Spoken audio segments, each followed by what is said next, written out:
Ben Simmons and Tobias Harris, they secured that bag, secured those contracts, and their place in the process. And the Sixers made an offseason move to add dependable vet Al Horford to the arsenal. However, Philly also endured big losses. Floor spacing shooter J.J. Redick and clutch performer Jimmy Butler are gone. And of significance, Butler and Joel Embiid developed a buddy-buddy relationship during the Sixers' playoff run. And in a sit-down with Rachel Nichols, Joel expressed how much Jimmy would be missed. We lost a big piece in Jimmy. He did a lot of great things for us. Me and him, we got to the point where we were really close. We still close. We talk a lot, and that's my guy. That's my brother forever. I wish he was on the team because I feel like the relationship that I built with him could have gone a long way. Now it puts me in a situation where, I'm gonna love it. Other guys gotta step up and I gotta do more. Max, what do you make of Joel Embiid's comments? It's obviously a challenge to Ben Simmons to be the guy that he can rely on, to be his crime partner, to be a guy who can take over at the end of games, because Joel Embiid can't get his own shot the way a small man can. Look, we saw it with Antetokounmpo last year, right? Last postseason. He is more of a big than I realized, Antetokounmpo, because he also is sort of the de facto point guard at times, from the top of the key when he gets going downhill because he has enough handles to do it, and he's an excellent passer. But what did they do with Antetokounmpo? They surrounded him with shooters, including Lopez, who's not only a 5 who can shoot, but he can defend the rim. So you have a rim defender who allows you to play 5 out, so the guy who can't shoot can penetrate. You either double him, and he will find the open man, or he's going to bang it on you. It was an unstoppable system for the Bucks, and it could work even better for the Sixers. It can possibly work better for them because Simmons got better handles than the Freak. Simmons is like a toned-down LeBron James with better handles, right? Like he's got and can get to the rim and goes hard. So what do you need? They brought in Al Horford. This man can shoot the 3 and defend the rim. He's a souped-up Lopez. So you can start playing that way with Simmons. But what did I say last year, Stephen A? Simmons and Embiid are not complementary. They're not.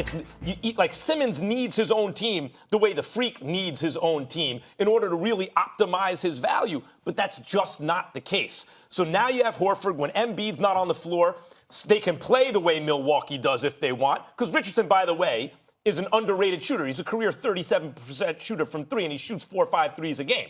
So they can play a version of the Bucks without Embiid. But when Embiid is in the game, it's not going to be the same kind of offense. A lot is going to be run through Embiid. And what Embiid is saying is, brother, when I'm in the game, can I rely on you to put us over the top?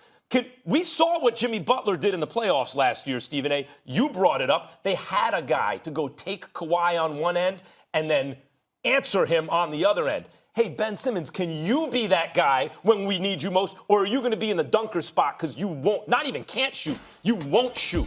You won't take that responsibility. When he's talking about Jimmy Butler and their bond and everything, it's not just a personal bond.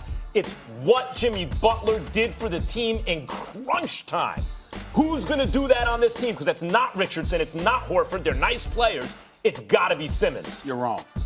You're wrong, and you missed the boat on this one because it's not about on the court. It's about off the court. The fact of the matter is you bring up all of those things on the court. You can work around that if you're a coach, if Brett Brown knows what he's doing. You can work around that. Yes, you don't want to lose Jimmy Butler, who's got the heart of a lion, and he can ball, and he averaged 18 and 8 in the 55 games that he 18, 5 and 4 actually in the 55 games that he played for you.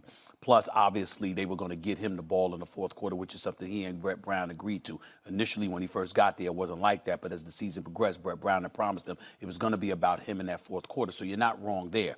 But the reason why I say that you're wrong overall about your take is because we're talking about Joel Embiid here. We're not talking about the Sixers as a basketball team. We're talking about a personality in Joel Embiid that played around too much. If you don't know Jimmy Butler that well, guess what? I do. And I'm telling you right now, he's a rough rider. This is a guy that called out the coach. This is a guy that calls out an organization. He ain't shy about saying a damn thing about what he feels and holding people accountable. A matter of fact, one of the times he went off in Chicago after Tom Thibodeau was let go is because he wasn't being called out enough by the damn coach. He wanted to be called out. He wanted to be called out. So that's the Jimmy the Jimmy Butler that we're talking about here.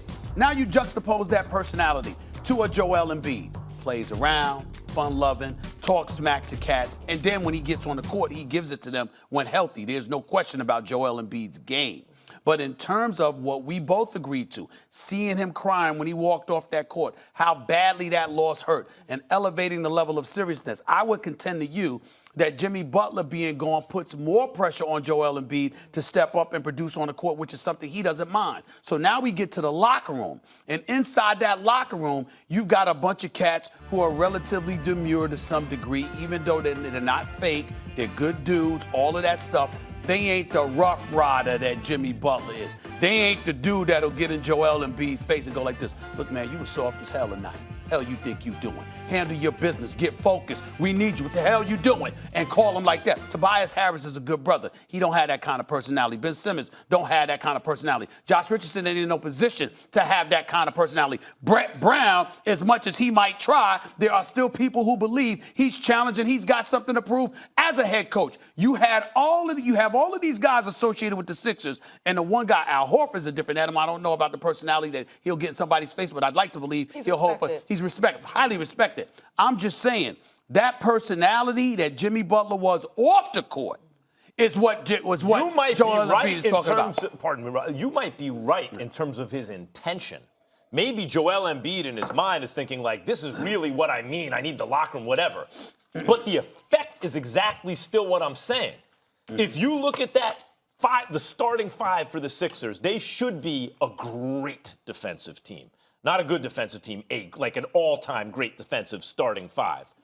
Ben Simmons, Josh Richardson. Tobias Harris is the weak link, but at least he's a versatile defender, even if he's not good at defending any one position. And not a good one. Al Horford and Joel Embiid. Ooh. And by the way, they can shoot it better than given credit for. What Embiid is talking about is, all right, Josh Richardson's not the guy that's going to take you to the promised land. He's not going to take over the game. Tobias Harris, because, great catch and shoot, but also not that kind of guy. Neither is Horford. You just said it. Embiid needs a crime partner. It looks like, I brought this up last year. If you look at the trajectory of the Greek Freak's career and compare it to Simmons, it's strikingly similar, not only as players, but in terms of their production. And then all of a sudden, the Freak went MVP, and Simmons is flatlined because they didn't put the right kind of team around him. They've put a better kind of complementary parts around Simmons now, and the effect of what Embiid is saying is, okay, can you be that dude? We lost that dude. Can you be that dude now? No, I don't think that's what he's saying. And not only that, let's also understand from a basketball perspective what has transpired. Jimmy Butler is a damn good scorer and obviously a clutch player as well. Got a lot of heart. There's not a big discrepancy in terms of shooting prowess between him and Josh Richardson.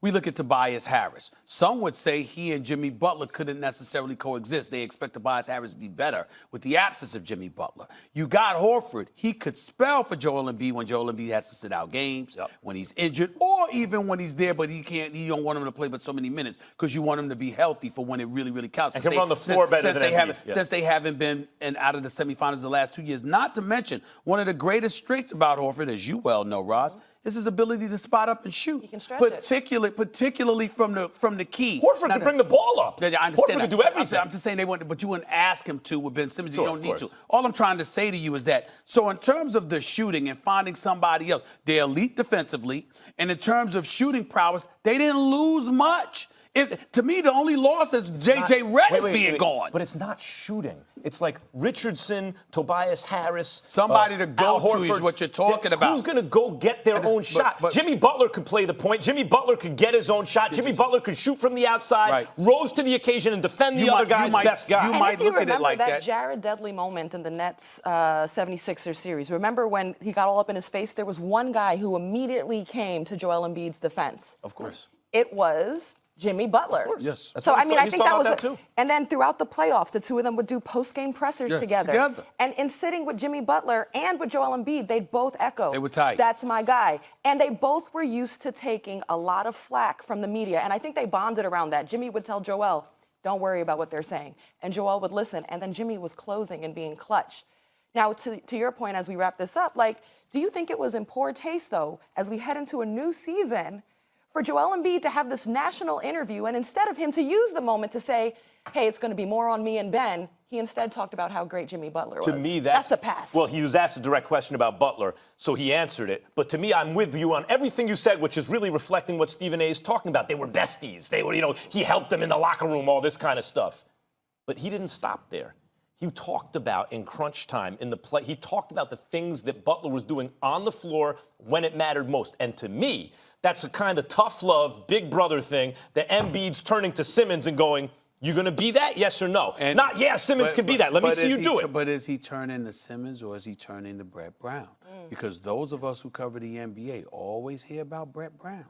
And how many times I've been on this show, Max, and I brought up Brett Brown to you, who I genuinely like. He's a really, really nice man. He's a good man, okay? And he went through a lot to get to this point where the Sixers are competitive. So he deserves the opportunity to be there. I've never advocated for him being fired, even when I thought he blew 3 playoff games a couple of years ago, okay? But the bottom line is, everywhere you turn in the NBA for aspiring coaches out there, they all look at the Philly job because they all question whether or not he's the right man for the job. You think they did that without talking to players? Let me tell you something. You got players questioning Brett Brown. Embiid's talking about what Butler did on the floor in crunch time. That's not Brett Brown. There's only one man he could be talking about. That's Simmons. All right, guys, enough talking about the East. Because First Take is heading west. We'll be in Los Angeles the entire week of October 21st for NBA opening week, including the huge Lakers and Clippers showdown at Staples. We'll have plenty of special guests and surprises.